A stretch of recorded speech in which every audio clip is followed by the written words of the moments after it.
Welcome back and thanks for staying with us. Now, the U.S. presidential debate was a showcase of personal attacks and chaotic exchanges. In a 90-minute head-to-head in Cleveland and Ohio, Democrat Joe Biden sharply attacked Republican President Donald Trump's handling of the coronavirus pandemic during the first debate between the two presidential candidates. Biden said Trump had panicked and failed to protect Americans, while Trump defended his approach.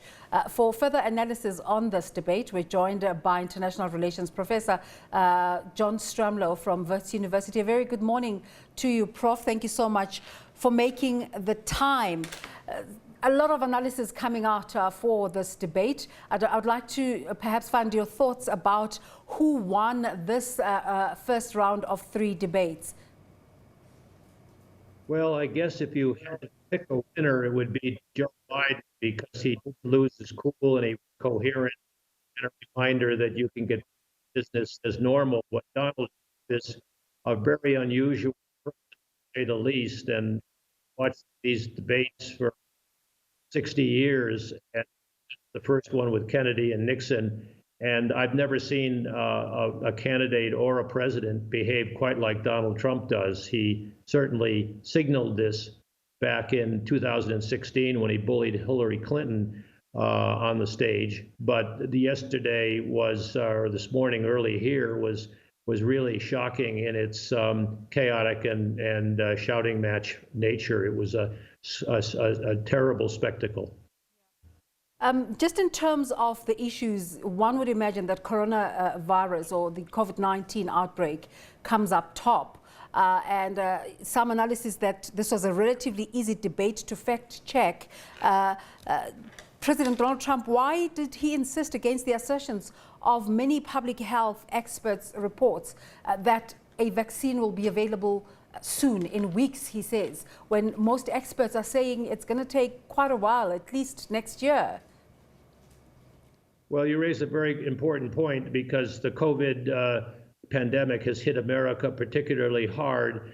And now with 200,000 plus 200, well, a little over 200,000 dead, it is accounting for 20% or more of the worldwide total, when only 4% of the population, which is what Biden referred to as an indication that it was mismanaged and mishandled. And Donald Trump demagogued the topic, as he has throughout. He did not know how to handle this when it first came to light back in February. And he told the author from the Washington Post, Bob Woodward, that he realized it was serious, but he then pretended it would be no problem for Americans. And he's continued to put a sugar coating on the realities of this disease, which are hitting particularly African Americans and Hispanics particularly bad, and older people. And that is, he considers, not his base. And politically, it's outrageous, because these are family members, as Biden pointed out, and the handling of the COVID crisis in the U.S. Puts the country to shame in the world community. And South Africa, I think, has given up on America being the bastion of good public health and an asset to the International World Health Organization, which Trump has left. So it is a really disturbing picture that we saw last night when they discussed COVID. What did you make of the moderator, Chris Wallace? Some analysis saying he didn't push hard enough when President Donald Trump didn't respond sufficiently on the issue of inciting white supremacists. Well, you're absolutely right. He did not on that issue. I think, although he tried, and he was a bit outmaneuvered by Trump's bullying, which was directed against him as much as against Biden, even though Chris Wallace is of Fox News, which is very friendly to Donald Trump. And I think in the future, you might see the debate moderator have control over the microphone and just cut off Trump, as they did at the very end when he was continuing to rant and rave, and then we just ended the debate because it was already running 9 minutes past the original time scheduled. It was very, very difficult for Chris Wallace. He has my sympathy trying to manage that exchange. And Biden had really no alternative than to show he could stand up to Trump, which Hillary Clinton was unable, and as a woman particularly, because Trump bullies women more than men, to do. But it was a sorry spectacle. Another issue that was discussed yesterday was climate change, and Donald Trump saying that he wants crisp air, crisp waters. This coming from a man who pulled out of the Paris Agreement. Was he convincing? No, it certainly wasn't convincing to me or to most Americans, I think, because this was not an issue that was on the original agenda that Chris Wallace had briefed to the press a couple of days ago. And it was a good topic to raise under what is your record. And Donald Trump's record on the climate change has been abysmal, absolutely abysmal, aiding industries that pollute and pulling out of the global climate change agreement and not adopting anything like the conservation measures that Obama did and that other presidents have done, both Republicans and Democrats. It is still not enough, even under the best of circumstances, that those presidents have done. But under Donald Trump, the country has been set backwards, as has the world. And if there's not going to be some degree of America coming to terms with this, other countries will take that as a cue. And I think it's a very bad cue, particularly to authoritarian leaders who think they have more important things to do while they're in power. And that's unfortunate for all of us. So with 2 more debates to go, some analysis is saying it's too late to change the minds of voters either way. Those who've decided that they're voting Joe Biden are going that way, and those who've decided to go with Trump are going to do that. Is there still hope for convincing Americans either way as November 3rd approaches? Well, things have been relatively stable in the polling because Donald Trump's base has not been moved, but this revelation about his abuse of the Internal Revenue Service and not paying his fair share of taxes may resonate with them. It's hard to say. Republicans will be going to the polls more. Their turnout will be larger than through mail ballots, because mail ballots have already begun. But it's hard to say whether or not there'll be a change in the needle as a result of these debates. But then again, historically, it's rare when these do affect. But at the margins, they could. And certainly women would have been offended, I think, by last night's. And so if there are suburban women who are on the fence, I think they could probably move toward Biden after what they saw on display last night. Yeah. You mentioned Hillary Clinton earlier on in the last election. All the polling and numbers and statistics were showing that she would come out the victor, and that didn't happen. And yet again, we're seeing polling indicating that Biden is in the lead. How much can we trust the polling results? Well, you raise a sensitive issue, because I was on SABC the night before the election results came in the U.S. in 2016, and I said Hillary Clinton would win based on the polling. But the polling is much better now than it was in the past, and they're doing polling in swing states, which were critical. Don't forget that Trump only won by 70,000 votes total in 3 key Midwestern states that gave him the Electoral College win, which is a very peculiar U.S. system and very undemocratic, by the way.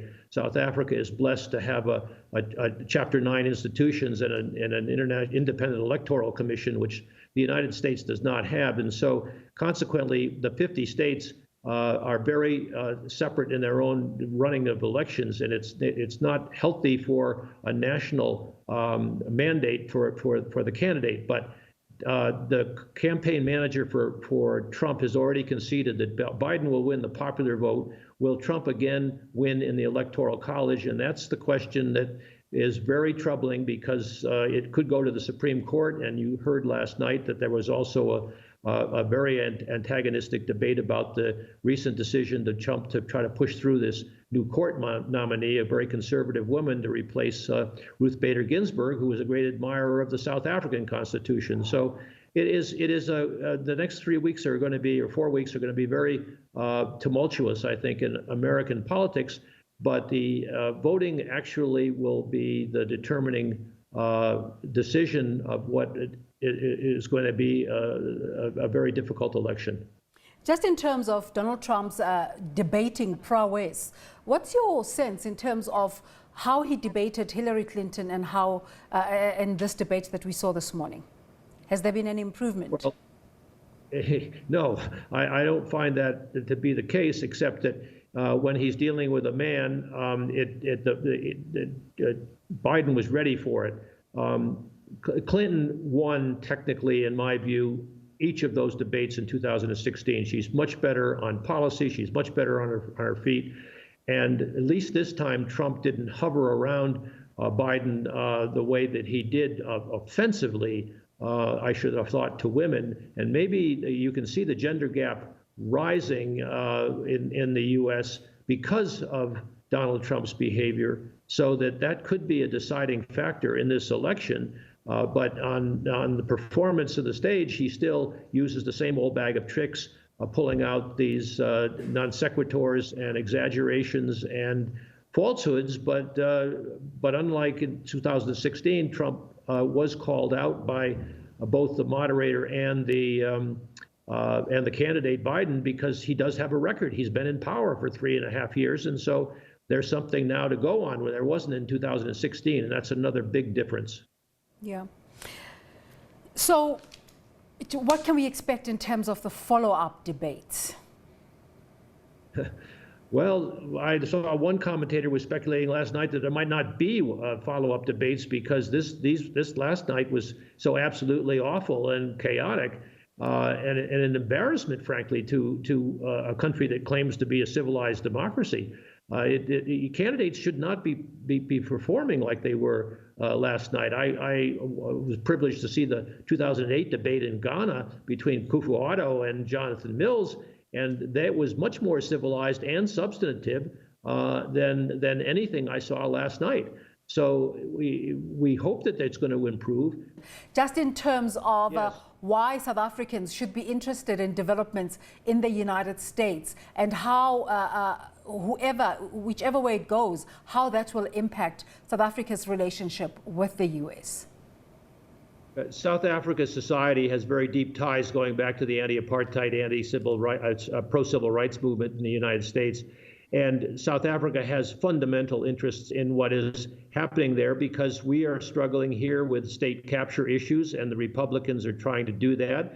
We are proud to have our independent constitutional court, which the United States does not have. The politicization of the judiciary is a very real interest to South Africa, and the U.S. could learn a lot from South Africa with regard to Chapter 9 institutions if the U.S. was ever to reform itself.